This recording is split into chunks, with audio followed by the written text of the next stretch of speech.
Conte d'amour. Alexandre Way. Le prince juste. Diplomatie de cœur.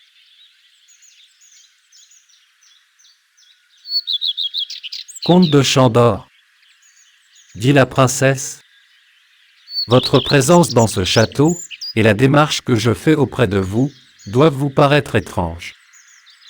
En effet, madame, répondit le comte. Je crois rêver.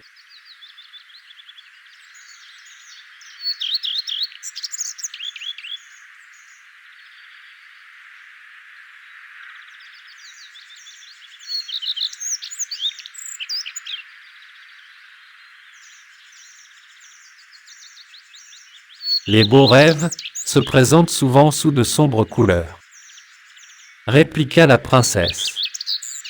Écoutez-moi, comte. Écoutez une femme qui vous veut du bien. Je vous écoute, madame, répondit le comte.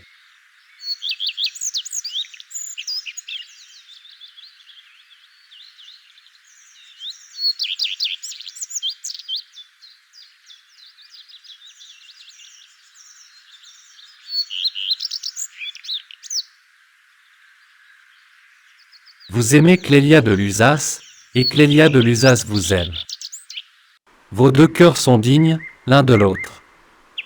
Voilà bientôt 1 an que vous aimez cette jeune personne. Vous le saviez donc, madame ?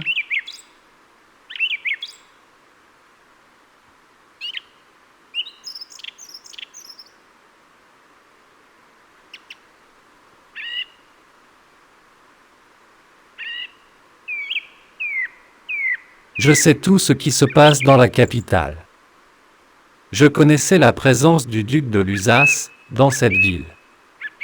Et c'est grâce à moi qu'il a pu finir ses jours sans être troublé par la police. Grâce vous en soit rendue.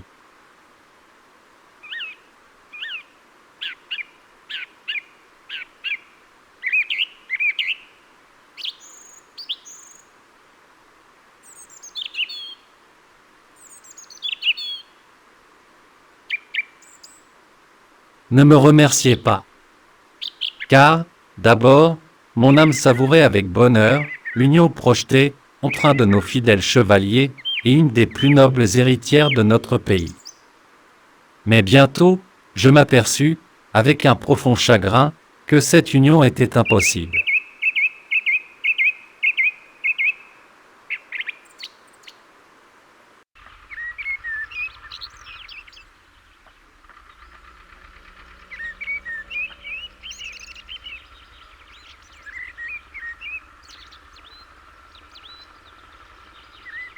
Impossible ? S'exclama le comte. Calmez-vous et écoutez-moi jusqu'au bout, répondit la princesse. Vous n'êtes pas le seul gentilhomme qui ait formé de doux projets sur Clélia. Sa beauté, sa grâce, sa vertu irréprochable ont attiré sur elle d'autres regards.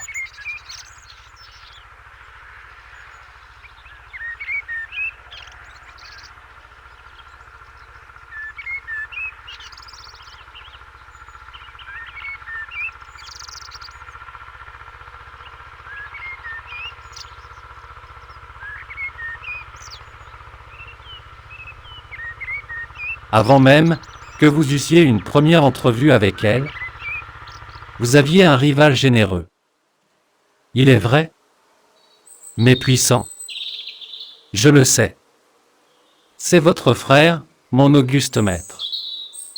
Votre meilleur ami, l'ami de toute la nation, le meilleur homme, le meilleur prince qui fut jamais.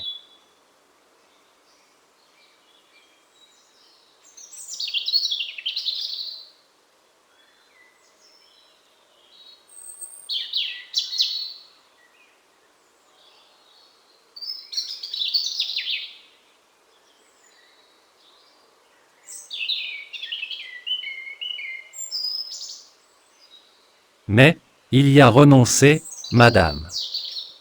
Oui, parce qu'il aime mieux être juste qu'heureux. Depuis 6 mois, j'étudie cette passion. Et depuis 6 mois, je vous surveille. La crise est enfin arrivée. Hier, vous alliez partir avec Clélia. Vous alliez rendre malheureux, non seulement un ami, un roi, un frère, mais tout un peuple.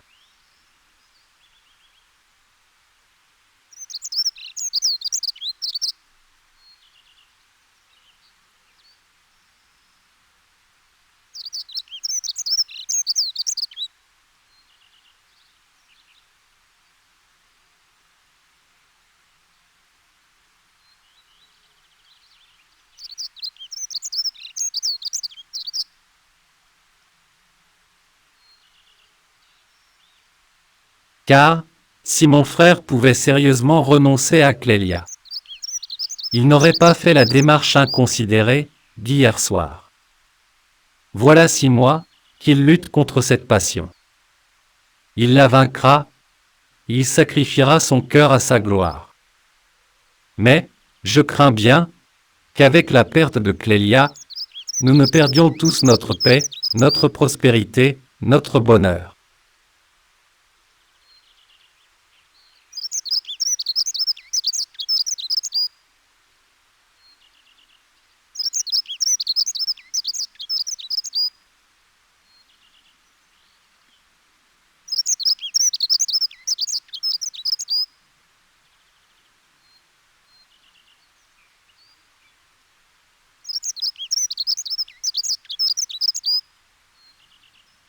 Il ne s'agit pas de l'existence d'un homme. Il s'agit du bien-être de toute une nation. Le prince est un être à part. Il est constant dans ses affections, comme il le sera plus tard dans ses haines. Voulez-vous lui apprendre à haïr? Épousez Clélia. Vous étiez son ami? Plus encore, vous étiez, pour lui, l'amitié.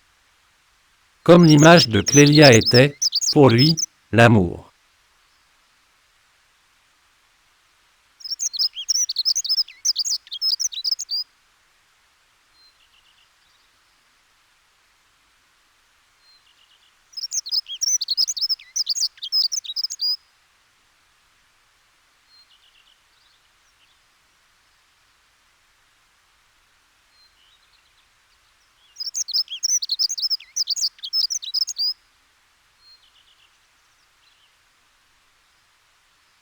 Partez avec elle, et c'en est fait pour le prince, et de l'amour, et de l'amitié.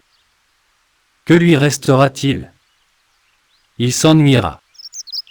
Et malheur au peuple, dont les princes s'ennuient. C'est donc, pour empêcher ce malheur national, que je vous ai fait conduire ici, de force. J'espère que, cet acte de despotisme, trouvera grâce dans vos yeux, à cause de l'intention qu'il a dictée.